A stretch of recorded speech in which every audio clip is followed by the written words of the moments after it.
Many organisations love using psychometric tests for team or individual development. If you are going to do one of these though, there's 8 things that you probably should know. Firstly, a psychometric test cannot tell you everything there is to know about yourself.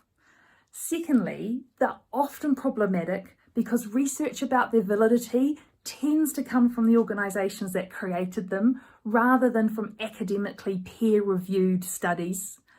They're often context dependent, so depending on what's going on around you may influence the results. Fourthly, often the people that are debriefing the psychometric don't really understand all of the maths that sits behind them. It's not unusual either when you're doing a psychometric to feel a little bit like something might be wrong with you, especially when you're comparing results to lots of other people around you.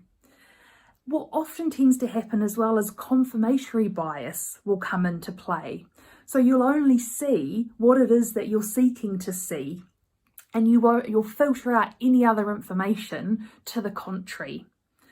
Which then brings me to the 7th point, which is often psychometrics can do more harm than good. It very much depends on how they are presented and how they are received by the individual.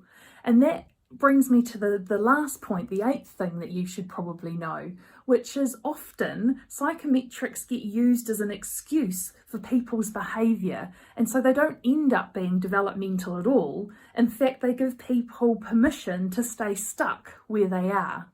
Now, I love psychometrics probably for the same reason that I used to love those Cosmo quizzes that I did as a teenager. They're a way to help give yourself another lens or view into who you are, to make sense of why you might do things in the way that you do.